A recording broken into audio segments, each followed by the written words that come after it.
पास तक पहुंचे तो चौथी पंक्ति पर मुझे सूचित करना कि देखना प्रेम में क्या शक्ति है और क्या परिवर्तन होता। सुनना कि प्रेम से डुबोया गया फूल गर्म पानी में तो पराग को सुगंधित इत्र बनना पड़ा। पराग को खाया जाता है और इत्र लगाया उड़ गया, कोई मतलब का नहीं, लेकिन फिर भी जब उसको प्रेम से डुबो दिया जाता है तो अपने आप को परिवर्तित करता है कि प्रेम से डुबोया गया फूल गर्म पानी में तो पराग को सुगंधित इत्र बनना पड़ा। मोर ध्वज ने किया था प्रेम सुत से तो आरा, पीठ पे चला प्राणी विचित्र बनना पड़ा। मीराबाई जी ने किया प्रेम जब मोहन से तो गरल को सुधा पवित्र बनना पड़ा, तो जहर को सुधा पवित्र बनना पड़ा। और किया प्रेम शेखर सुभाष ने मां भारती से वीर बलिदानी का चरित्र बनना पड़ा। ये प्रेम है। अच्छा, एक बार एक फोन पर बातचीत चल रही थी तो एक से उधर से जवाब आई, चौहान आज के नौजवान बच्चे श्रृंगार ज्यादा लिख रहे हैं, अर्थात मेरी नौजवानी भटक रही है। तो मैंने उनको जवाब दिया, हमने कहा जिस दिन देश की जवानी भटक जाएगी उस दिन मानचित्र पर ढूंढना पड़ेगा कि भारतवर्ष कहां है। मैंने वकालत किया नौजवानों की, सुनिएगा मैं क्या लिखा कि दिखते हैं तिरछे नयन जब नायिका के अंतस को पावन कहानी सूझ जाती है, कि दिखते हैं तिरछे नयन जब नायिका के अंतस को पावन कहानी सूझ जाती है। झनकार मन की मधुर मनुहार से वो पल भर में ही तो जुबानी बूझ जाती है।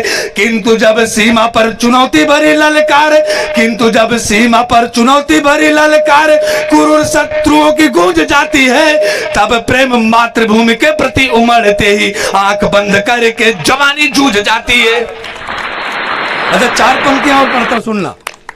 4 पंक्तियां अंतिम पढ़ता हूं, इस तरह के तमाम सारे हैं, 4-4 करके शाम कर देंगे हम यहां पर, लेकिन 4 पंक्तियां अंतिम और सुन लीजिएगा। तब उन्हीं नौजवानों को मैं ललकारता हूं, उनको जरा चैलेंज देता हूं, उनको चुनौती करता। सुनना कि दही को बिलोर के निकाल पाए घृत नहीं तो बताओ फिर वो मथानी किस काम की। कि दही को बिलोर के निकाल पाए घृत नहीं तो बताओ फिर वो मथानी किस काम की।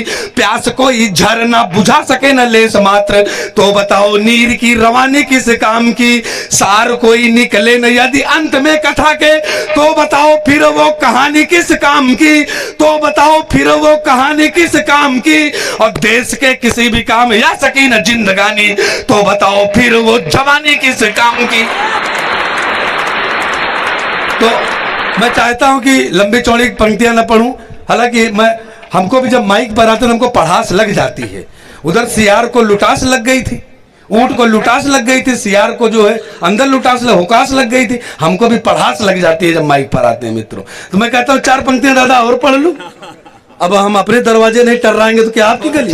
मैं 4 पंक्तियां पढ़ता हूं और मेरे आराध्य ने बताया कि अवसर पड़े तो असहिष्णु से सहिष्णु से असहिष्णु हो जाना।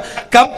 सुनिएगा कि वृंदावन की गली गली में गोपी ग्वाल संग माखन चुराया और रास भी रचाया था। कि वृंदावन की गली गली में गोपी ग्वाल संग माखन चुराया और रास भी रचाया था। दया के निधान ने विधान का पवित्र पाठ मानवों के साथ दानवों को भी पढ़ाया था। दया के निधान ने विधान का पवित्र पाठ मानवों के साथ दानवों को भी पढ़ाया था। परिणाम कोई भी नहीं तुम्हारे हाथ में है, परिभाषा कर्म वाली खूब समझाया था। परिभाषा कर्म वाली खूब समझाया था। और सर्वनाश करने हेतु पापियों का जग से बांसुरी बजाना छोड़ चक्र भी चलाया था। ये मुझे संदेश दिया उन्होंने कि बांसुरी बजाना छोड़ चक्र भी चलाया था।